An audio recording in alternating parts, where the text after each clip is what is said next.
Lily, you're trapped in a glass case of emotion. Ah, yes, I'm the emotional. But yeah, we're live. Okay. Hi everyone. Welcome today to tonight's reading of The Wee I think Free it's Man. somehow I'm touching my face. In a glass case of emotion. I can do now because Guys, I'm the emotional. I always do this. I always try to go to mute it, but then I click next video button. And I'm like, I don't want to see the Natalie Portman, whatever. What? How old do you think Natalie Portman is? Well, let me think. She was like 16? No. Just say how old you think she is. Oh, then probably 38 or something. Okay, I don't know how old she is. It's just weird. I feel like she's in a lot of old movies. Is she? Oh, Robert, have I played this game with you before? What game? Maybe I have. Okay. I'm Lily. This is Robert. We're going to read a book, but first we're going to play a game. Robert, I will Venmo you. Okay. Have you heard of this movie called Inception? Yes, I have. Okay. Have we played this game before? No. Okay. You know how in Inception they go in and out of dreams? Yes. I'll Venmo you right now $1,000 if you tell me why they go in and out of the dreams.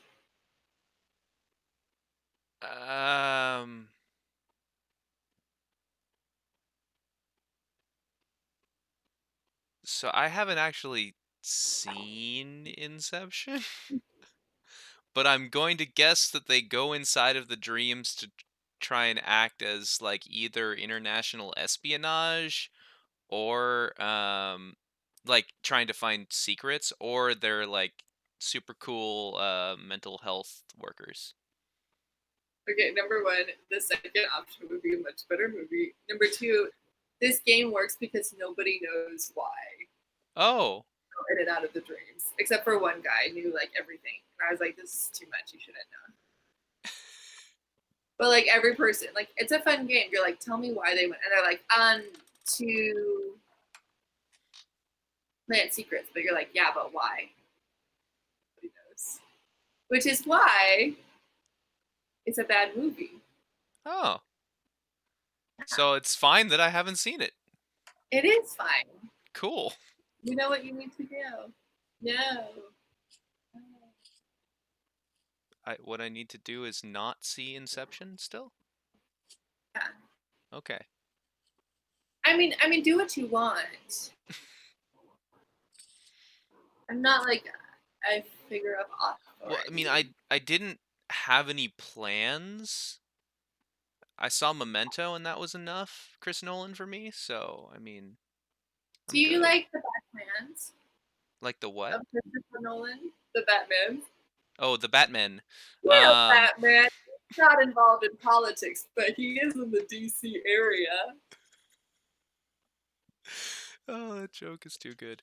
I think the Batman's movies are difficult to pin down because honestly they're not really Batman movies. They're more like political action thrillers than they are like a comic book movie.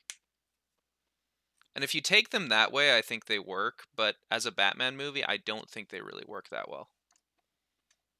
Do you think it's weird that they cast Anne Hathaway, a white woman, to play Catwoman? I do. I think it's a fine choice. I mean, it's weird that this role. Wow, you thought you were coming here for Wee Freeman, but it's weird that this role that has historically gone to black actresses is suddenly now a white lady role. Right? It feels bad to me. You're right. I I know. Yeah, it's one of those things where, like, when you look at the comics, the character was never depicted that way, but it's always been that way, so it's kinda like a it's kinda weird. Yeah. Huh. What do you think is better, Anne Hathaway's performance as Catwoman, or Hal? No, no, no, or Eartha Kitt singing Santa Baby? Eartha Kitt singing Santa Baby, of Oh my course. god, yes, that's probably one of the best pieces of art that our nation has ever produced. I mean, Eartha Kitt herself is one of the best pieces of art our nation has ever produced. I know, and then rejected. Yeah, what the hell? Not cool. Yeah, Did you did we wanna read? I'm waiting I for my parents. Oh, man. I think Where's maybe our they. audience? It's only 8:28, Robert. Are you Oh my bored gosh! already? It's only 8:20. For some reason, I felt like more time had passed because I tend to get lost talking. I know that Christopher Nolan. He's interminable. Oh, they're Chris, here. This is also how she dances in the video.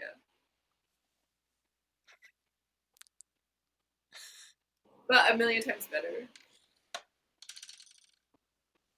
This is Eartha Kitt.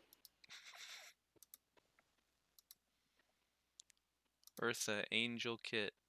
Also, if anybody doesn't like that song, it's because they've heard not Eartha Kitt sing it. Nobody else can sing it except for her. Who else does sing that song? Just like everybody. Oh, okay. Every parent couple on Christmas Eve. My mom, she was like, "You guys are watching that video too much," and I was like, "We were like, no way. Can you watch Santa Baby the video too much? 3 times a day is That, enough." that's like watching the Leonard Nimoy Hobbit music video too many times. That was something I've never seen. Yeah. It's straight up 60s Leonard Nimoy singing about Frodo Baggins. It's weird to think that his last name is Baggins, right? Why's that? How is pop quiz? How is he related to Bilbo Baggins? Oh, right. He is oh gosh, he's a nephew, isn't he? I don't know. Uh We he's looked either a it. nephew or he's a cousin, but he's not like in the direct line of relation. Yeah, He is a Bagginses though. because holding the ring makes you impotent. So Makes you what? impotent. Oh. So that's why Bilbo never had any children. It makes you a horrifying goblin creature. And that's why the Eye of Sauron is just an eye. He's so impotent that his body just breaks away and turns He's into so impotent that he's an eternal voyeur. uh-huh.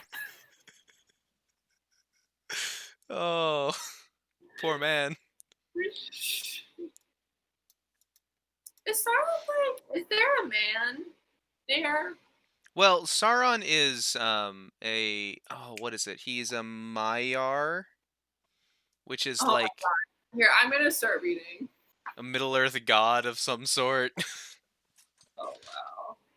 Is he or is he not a metaphor for nuclear war? A metaphor for what? I think not, because as I am recalling, Lord of the Rings, I believe, was written as a response to World War I. Hmm. And then Tolkien wrote the Silmarillion at some point, and it was very confusing. What happened previously on Lost? What did happen? Well, it was classroom time, and little Miss Tiffany, she hung out with Big Miss Perspicaccia Tick and the Toad, and learned many things about what a witch is, and what a witch is not, and what a witch does, and what a witch does not. And they also discussed some pieces of the past, like poor Miss Marlene? Miss A what? very Mrs. Snapperly, a recurring Snapperly.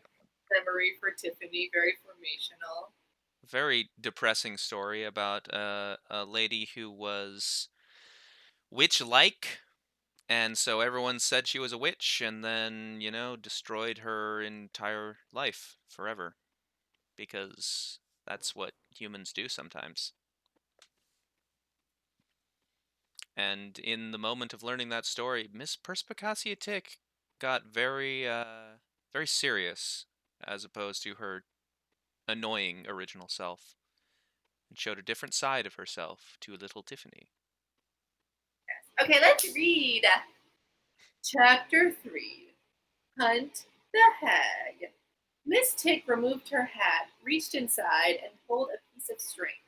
With little clicks and flapping noises, the hat took up the shape of a rather elderly straw hat. She picked up the paper flowers from the ground and stuck them on carefully. Then she said, Phew! You can't just let the kid go like that. said the toad, who was sitting on the table. Like what? She's clearly got first sight and second thoughts. That's a powerful combination. She's just a little know-it-all. Said Miss Tig. Right. Just like you. She impressed you, right? I know she did because you were quite nasty to her, and you always do that to people who impress you. Do you want to be turned into a frog? Well, now, let me see. Said the toad sarcastically. Better skin, better legs, likelihood of being kissed by a princess 100% improved. Why, yes, whenever you're ready, madame. There are worse things than being a toad. Said Miss Tig darkly. Try it sometime. Said the toad. Anyway, I rather liked her. So did I. Said Miss Tig briskly.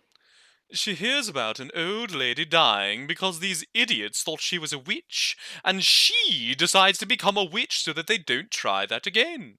A monster roars up out of her river, and she bashes it with a frying pan. Have you ever heard the saying, the land finds its witch? It's happened here, I'll bet. But a chalk witch? Which is like granite and basalt, hard rock all the way down. Do you know what chalk is? You're going to tell me. Said the toad. It's the shells of billions and billions of tiny, helpless sea creatures that died millions of years ago. Said Miss Tig. It's tiny, tiny bones, soft, soggy, damp. Even limestone is better than that. But she's grown up on chalk, and she is hard and sharp. She's a born witch on chalk, which is impossible. She bashed Jenny. Said the toad. The girl has got talent. Maybe, but she needs more than that.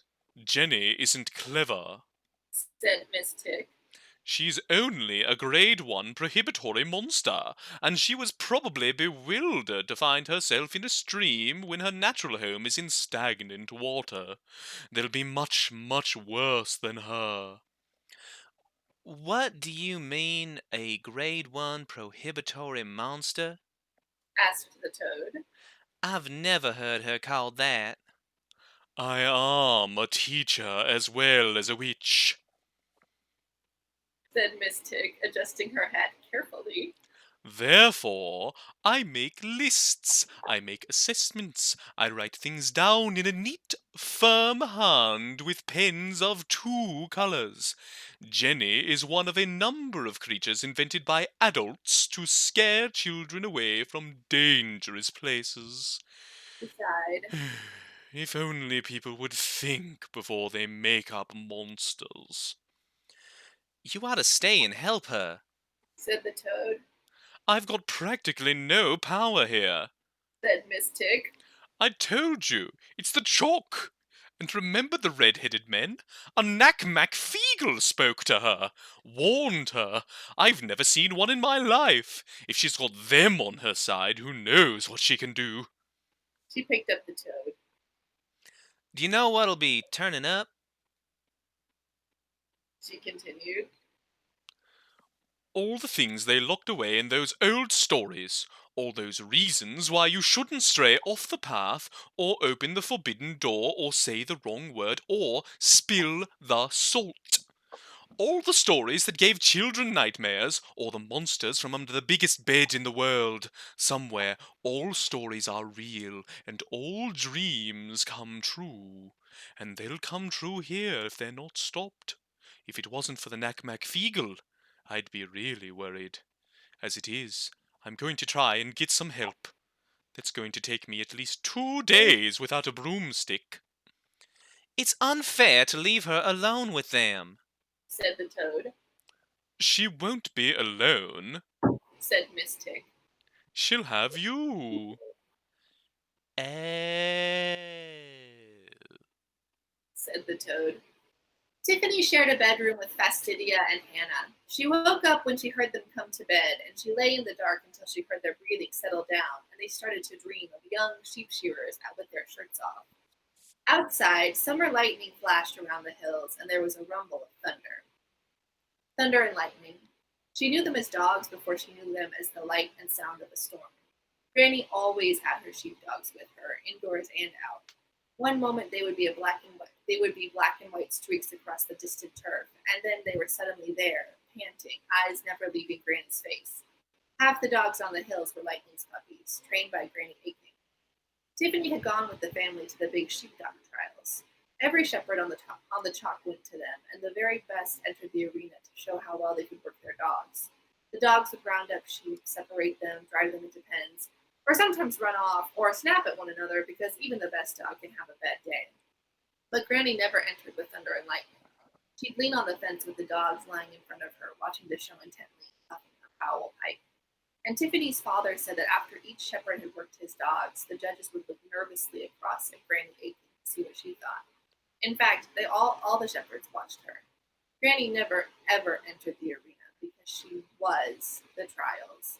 If Granny thought you were a shepherd, if she nodded at you when you walked out of the arena, if she puffed at her pipe and said, That'll do. you walked like a giant for a day, you owned the chalk. When she was small and up on the wold with Granny, Thunder and Lightning would babysit Tiffany, lying attentively a few feet away as she played. And she'd been so proud when Granny had let her use them to round up a flock. She'd run about excitedly in all directions, shouting, "Come by!" and "There!" and "Walk up!" and "Glory be!" The dogs had worked perfectly. She knew now that they'd have worked perfectly whatever she shouted. Granny was just sitting there, smoking her pipe, and by now the dogs could read her mind. They only ever took orders from Granny Bacon. The storm died down after a while, and there was the gentle sound of rain. At some point, Ratbag the cat pushed open the door and jumped onto the bed. He was big to start with, but Ratbag glowed. He was so fat that on any reasonably flat surface he would gradually spread out in a great puddle of fur. He hated Tiffany, but would never let personal feelings get in the way of a warm place to sleep. She must have slept because she woke up when she heard the voices. They seemed very close, but somehow very small. Crivens, it's a very well saying, find the hag. But what should we be looking for? Can you tell me that? All these big jobs look just the same to me. Not totally. Wee Geordie down at the fishing said she was a big, big gal.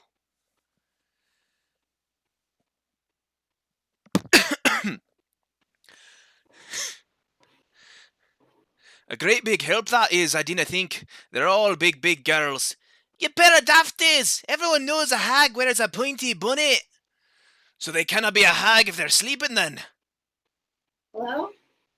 Whispered Tiffany. There was silence, embroidered with the breathing of her sisters. But in a way Tiffany couldn't quite describe, it was the silence of people trying hard not to make any noise. She leaned down and looked under the bed. There was nothing there but the gazunder. The little man in the river had talked just like that. She lay back in the moonlight, listening until her ears ached. Then she wondered what the school for witches would be like and why she hadn't seen it yet. She knew every inch of the country for 2 miles around. She liked the river best, with the backwaters where striped pike sunbathed just above the weeds and the banks where kingfishers nested. There was a heronry a mile or so up the river, and she liked to creep up on the birds when they came down here to fish in the reeds, because there's nothing funnier than a heron trying to get airborne in a She drifted off to sleep again, thinking about the land around the farm. She knew all of it. There were no secret places that she didn't know about. But maybe there were magical doors. That's what she'd make if she had a magical school. There should be secret doorways everywhere, even hundreds of miles away. Look at a special rock by, say, moonlight, and there would be yet another door. But the school, there would be lessons in broomstick riding and how to sharpen your hat to a point, and magical meals, and lots of new friends. Is the bairn asleep? I canna hear her moving. Tiffany opened her eyes in the darkness. The voices under the bed had a slightly echoey edge. Thank goodness the gazunder was nice and clean. Right, let's get out of this wee pot then. The voices moved off across the room. Tiffany's ears tried to swivel to follow them. Hey, see here, it's a house. See, with wee cherries and things. They found the doll's house, Tiffany thought. It was quite a large one, made by Mr. Block, the farm carpenter, when Tiffany's oldest sister, who already had two babies of her own now, was a little girl. It wasn't the most fragile of items. Mr. Block did not go in for delicate work.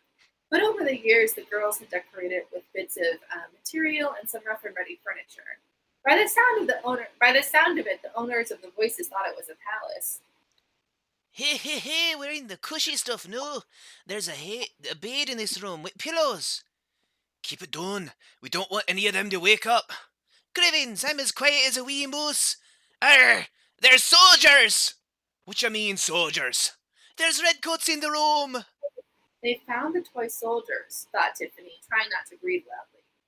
Strictly speaking, they had no place in the doll's house, but Wentworth wasn't old enough for them, and so they got used as innocent bystanders back in those days when Tiffany had made tea parties for her dolls. Well, what passed for dolls? Such toys as there were in the farmhouse had to be tough to survive intact through the generations, and didn't always manage it. Last time Tiffany had tried to arrange a party, the guest had been a rag doll with no head, two wooden soldiers, and three-quarters of a small teddy bear. Beds and bangs came from the direction of the doll's house. I got one. Hey, pal, can your mammy sew? Stitch this. Yar! He's got a hide on him like a tree. Crivens, there's a body here with no hide at all. Ay, nae wonder, 'cause here's a bear. Feeling my boot you was shown. It seemed to Tiffany that although the owners of the three voices were fighting things that couldn't possibly fight back, including a teddy bear with only one leg, the fight still wasn't going all one way. I got him! I got him! I got him! You're gonna get a gummer, you wee heart disease! Someone bit me leg! Someone bit my leg! Come here! Ach, you fighting yersels, you idiots! I'm fed up with the pair of yees. Tiffany felt Ratbag stir. He might be fat and lazy, but he was lightning fast when it came to leaping on small creatures. She couldn't let him get the whatever they were, however bad they sounded. She coughed loudly. See? Said a voice from the doll's house. You're woke them up. I'm off ski. Silence fell again, and this time Tiffany decided after a while it was the silence of no one there rather than the silence of people being incredibly quiet. Ratbag went back to sleep, twitching occasionally as he disemboweled something in his fat cat dreams. Tiffany waited a little while and then got out of bed and crept toward the bedroom door, avoiding the two squeaky floorboards. She went downstairs in the dark, found a chair by moonlight, fished the book of fairy tales off Granny's shelf, then lifted the latch on the back door and stepped out into the warm midsummer night. There was a lot of mist around, but a few stars were visible overhead, and there was a gibbous moon in the sky. Tiffany knew it was gibbous because she'd read in the almanac that gibbous meant what the moon looked like when it was just a bit fatter than half full, and so she made a point of paying attention to it around those times, just so that she could say to herself, "Ah, I see the moon's very gibbous tonight." It's possible that this tells you more about Tiffany than she would want you to know. Against the rising moon, the downs were a black wall that filled half the sky. For a moment, she looked for the light of Granny Aikman's lantern. Granny never lost a lamp. That was one of Tiffany's first memories, of being held by her mother at the window one frosty night in early spring, with a million brilliant stars glinting over the mountains, and on the darkness of the downs, the one yellow star in the constellation of Granny Aikman zigzagging through the night. She wouldn't go to bed while a lamp was lost, however bad the weather. There was only one place where it was possible for someone in a large family to be private, and that was in the privy. It was a three-holer, and it was where everyone went if they wanted to be alone for a while. There was a candle in there, and last year's almanac hanging on the string. The printers knew their readership and printed the almanac on soft, thin paper.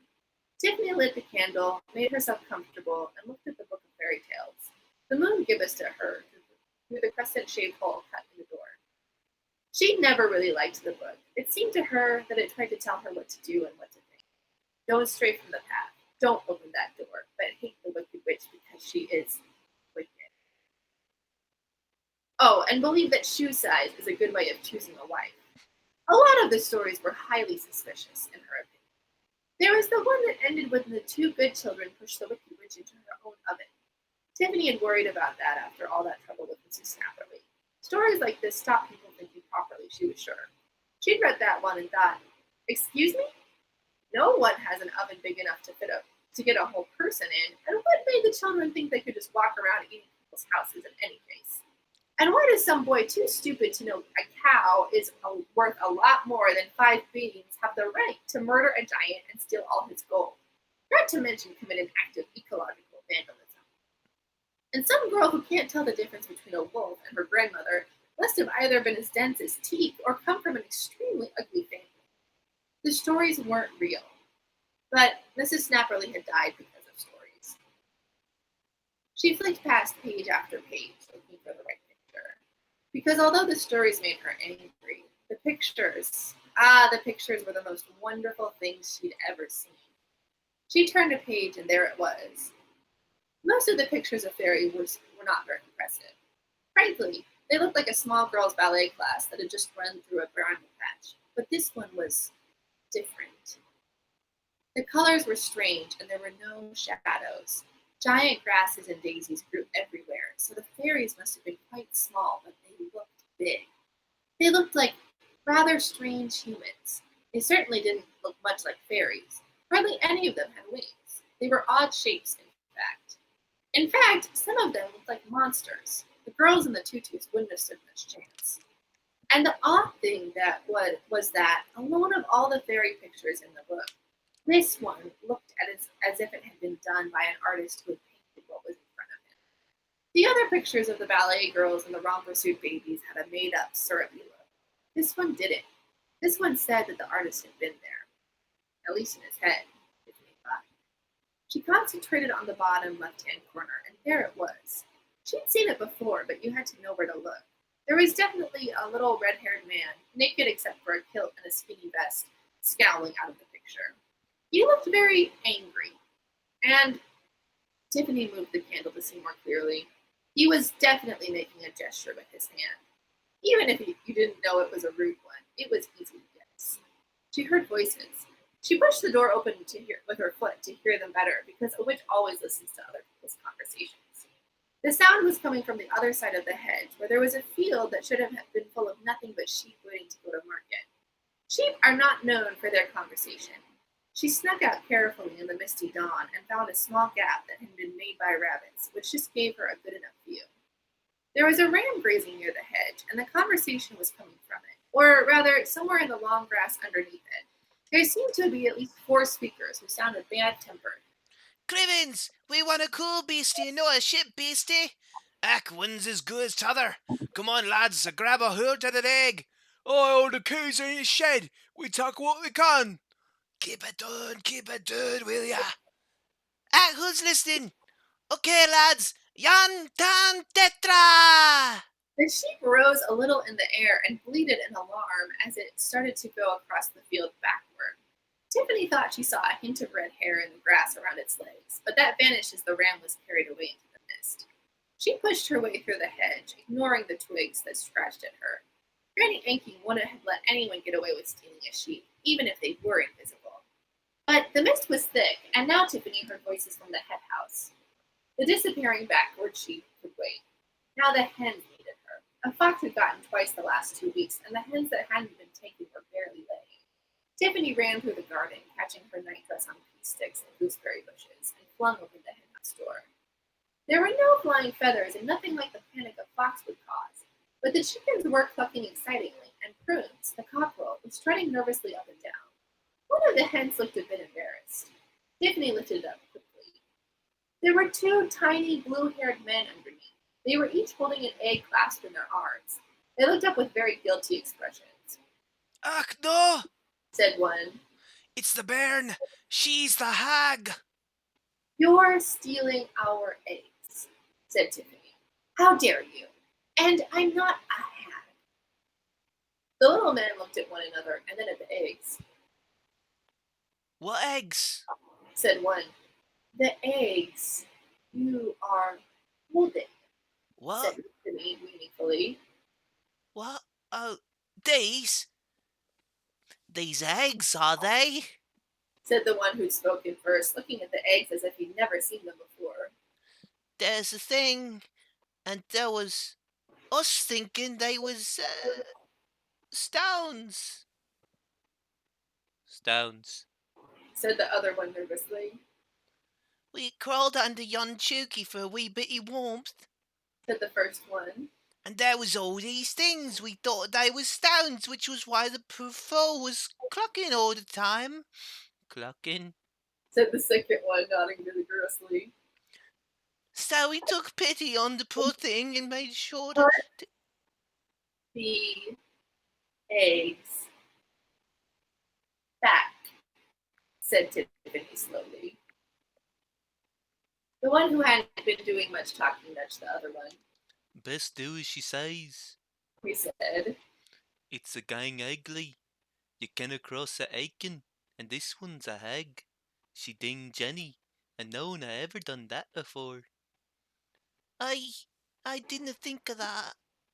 Both of the tiny men put the eggs back very carefully. One of them even breathed on the shell of his and made a show of polishing it with the ragged hem of his kilt. No harm done, mistress. He said. He looked at the other man, and then they vanished. But there was a suspicion of a red blur in the air, and some straw by the henhouse door flew up in the air. And I'm a miss! Shouted Tiffany. She lowered the hen back onto the eggs and went to the door. And I'm not a hag. Are you fairies of some sort? And what about our ship? I mean, sheep, she added. There was no answer but a clanking of buckets near the house, which meant that other people were getting up. She rescued the fairy tales, blew out the candle, and made her way into the house. Her mother was lighting a fire and asked what she was doing up. She said that she had heard a commotion in the hen house and had gone out to see if it was the fox again. That wasn't a lie. In fact, it was completely true. Tiffany was, on the whole, quite a truthful person, but it seemed to her that there were times when things didn't divide easily into true and false, but instead could be things that people needed to know at the moment and things that they didn't need to know. Besides, she wasn't sure what she knew at the moment. There was porridge for breakfast. She ate it hurriedly, meaning to get back out into the paddock and see about that sheep. There might be tracks in the grass or something. She looked up, not knowing why. Ratbag had been asleep in front of the oven. Now he was sitting up, alert. Tiffany felt a pringling on the back of her neck and tried to see what the cat was looking at.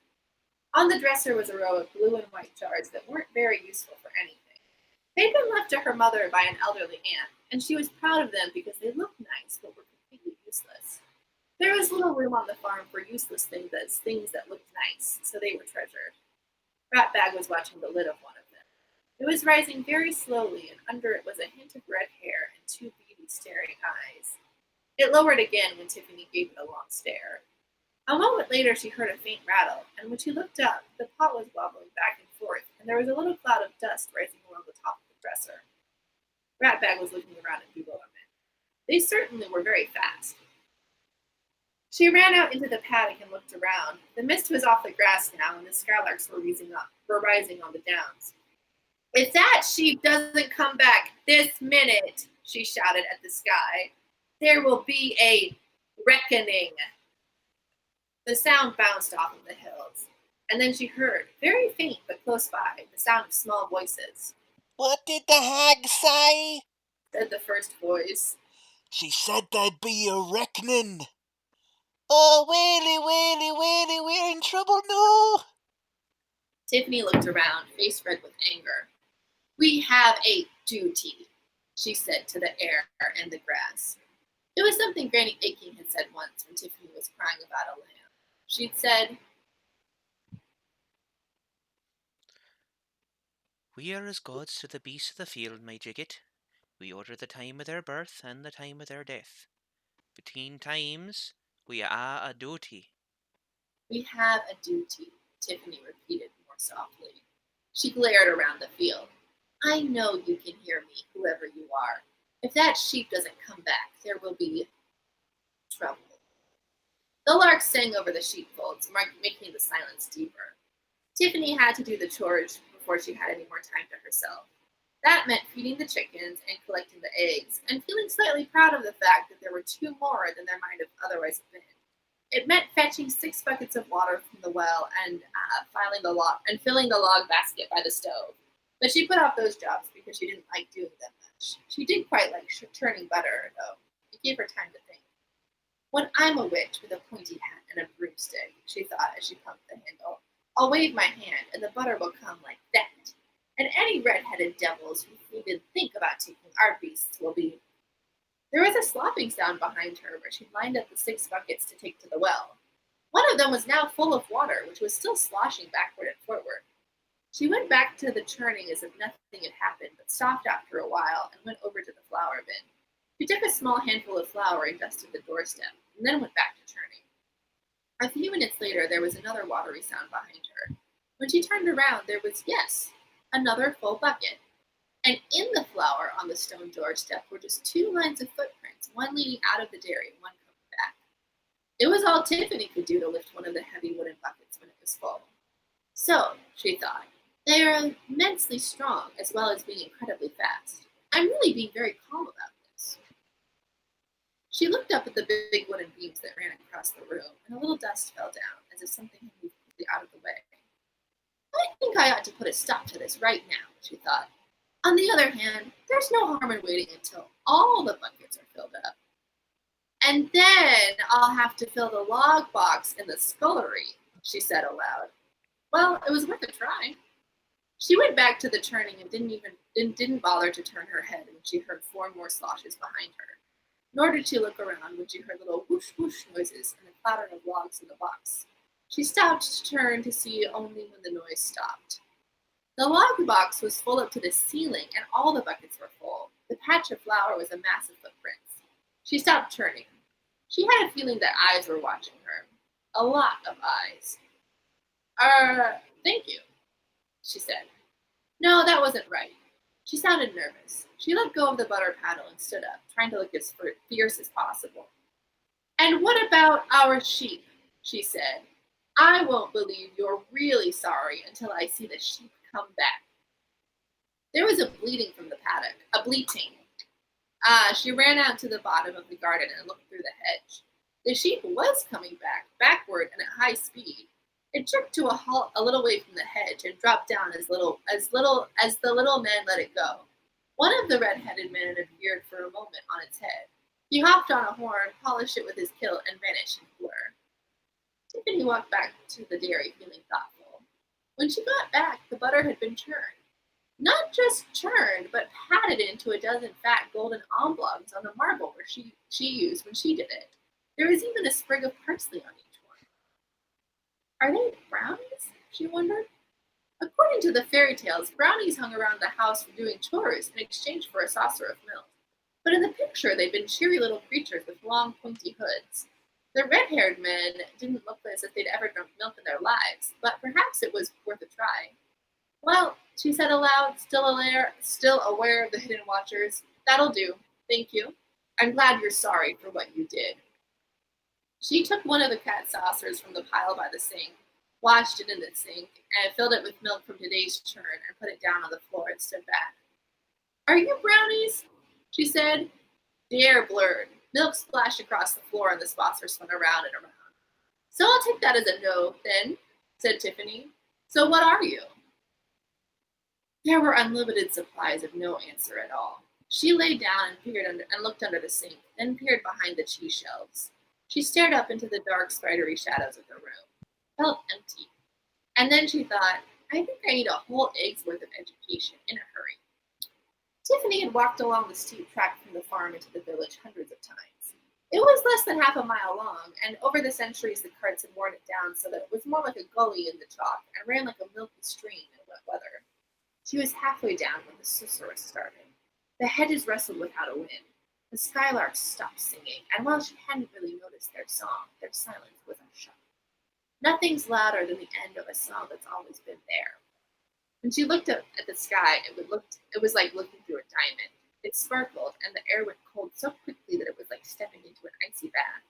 There was snow underfoot, snow on the hedges, and the sound of hooves. They were in the field beside her. A horse was galloping through the snow behind the hedge that was now suddenly just a wall of white. The hoofbeats stopped. There was a moment of silence, and then a horse landed in the lane, skidding on the snow, pulled itself upright, and the rider turned it to face Tiffany. The rider himself couldn't face Tiffany. He had no face. He had no head to hang it on. She ran. Her boots slipped on the snow as she moved, but suddenly her mind was as cold as the ice. She had two legs slipping on ice. A horse had twice as many legs to slip. She had seen horses try to tackle this hill in icy weather. She had a chance. She heard a breathy whistling noise from behind her, a whinny horse. She risked a glance. The horse was coming after her, but slowly, half walking, half sliding. Steam poured off of it. About halfway down the slope, the lane passed under an arch of trees, looking like crashed clouds now under the weight of snow. And beyond them, Tiffany knew the lane flattened out. The headless horseman would catch her on the flat. She didn't know what would happen after that, but she was sure it would be unpleasantly short. Flakes of snow dropped on her as she passed under the trees, and she decided to make a run for it. She might reach the village. She was good at running. But what if she never got there? Then what? She'd never reach a door in time, and people would shout and run about. The dark horseman didn't look like someone who'd take much notice of that. No, she'd have to deal with it. If only she brought the frying pan. Here, wee hag! Stand it ye still, right noo! She stared up. A tiny blue man had poked his head out of the snow on the top of the hedge. There's a headless horseman after me, she shouted. He'll no make it, hinny! Stand ye still! Look him in the eye! He hasn't got any eyes. Cravens, are ye a hag or no? Look him in the eyes, he hasna got. The blue man disappeared into the snow. Tiffany turned around. The horseman was trotting under the trees now. The horseman more certain as the ground level. He had a sword in his hand, and he was looking at her with the eyes he didn't have. There was the breathy noise again, not good to hear. The little men are watching me, she thought. I can't run. Granny Aching wouldn't have run from a thing with her head. She folded her arms and glared. The horseman stopped, as if puzzled, and then urged the horse forward. A blue and red shape, larger than the other little men, dropped out of the trees. He landed on the horse's forehead, grabbed its eyes, and grabbed an ear in each hand. Tiffany heard the man shout, Here's a face full of dandruff for ye, your bogle courtesy a big yan! and then the man hit the horse between the eyes with his head. To her amazement, the horse staggered sideways, All right, shouted the tiny fighter.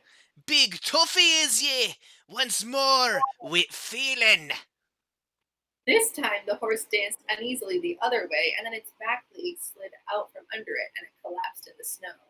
Little blue men erupted from the hedge. The horseman, trying to get to his feet, disappeared under a blue and red storm of screaming creatures and vanished. The snow vanished. The horse vanished. The blue men, for a moment, were in a pile on the hot, dusty road. One of them said, Oh, Crivens, I'll kick myself in my own hide. and then they too vanished, but for a moment Tiffany saw blue and red blurs disappearing into the hedge. Then the skylarks were back, the hedges were green and full of flowers. Not a twig was broken, not a flower disturbed. The sky was blue, with no flashes of diamond. Tiffany looked down. On the toes of her boots, snow was melting. She was strangely glad about that. It meant that what just happened was magical, not madness. Because if she closed her eyes, she could still hear the wheezy breathing of the headless man. What she needed right now was people and ordinary things happening. But more than anything else, she wanted answers. Actually, what she wanted more than anything else was to not hear the wheezy breathing when she shut her eyes. The tents had gone, except for a few pieces of broken chalk, apple cores, some stamped down grass, and, alas, a few chicken feathers. There was nothing at all to show that the teachers had ever been there. A small voice said, Psst! She looked down. A toad crept out from under a dock leaf. Miss Tick said you'd be back. It said. I expect there's some things you need to know, right? Everything, said Tiffany. We're swamped with tiny men. I can't understand half of what they say. They keep calling me a hag, Ah, yes. said the toad. You've got Knack Mack Feagles. It snowed, and then it hadn't. I was chased by a horseman with no head. And one of the, what did he say they were? Knack Mack Feagles, Said the toad. also known as Pixies. They call themselves the Wee Free Man. Well, one of them headbutted the horse. It fell over. It was a huge horse, too, Ah, that sounds like a Feagle. said the toad. I gave them some milk, and they tipped it over. You gave the Knack Mack Feagle milk? Well, you said they're pixies. Not pixies, Pixies. They certainly don't drink milk. Are they from the same place as Jenny? Tiffany demanded, No, they're rebels. said the toad. Rebels? Against who? Everyone, anything. Said the toad. Now pick me up, Why? because there's a woman at the well over there giving you a funny look. Put me in your apron for goodness sake. Tiffany snatched up the toad and smiled at the woman. I'm making a collection of pressed toads, she That's nice, dear. said the woman and hurried away. That wasn't very funny. Said the toad from her apron. People don't listen, said Tiffany. She sat down under a tree and took the toad out of her pocket. The Feagles tried to steal some of our eggs and one of our sheep, she said, but I got them back. You got something back from the Knack Mack Feagle? Said the toad. Were they ill? No, they were a bit, well, sweet, actually. They even did the chores for me, The Feagle did chores? said the toad. They never do chores. They're not helpful at all. And then there was the headless horseman, said Tiffany. He had no head, Well, that is the major job qualification. said the toad. What's going on, Toad? Said Tiffany. Is it the Feagles who are invading? The toad looked a bit shifty. Miss Tick doesn't really want you to handle this. It said. She'll be back soon with help to make Is sure it that. your time? Tiffany demanded. I don't know, probably. But you shouldn't be jumping I into want any. to know what is happening, She's gone to get some other witches. said the toad. Uh, she doesn't think you should be getting You involved in tell all of me it. what you know, Toad, said Tiffany. Miss Tick isn't here. I am, Another world is colliding with this one. said the toad. There. Happy now? That's That's what Miss Tick thinks. But it's happening faster than she expected. All the monsters are coming back. why. There's no one to stop them. There was silence for a moment. There's me, said Tiffany. Power move. The chapter is over. Finite, everyone.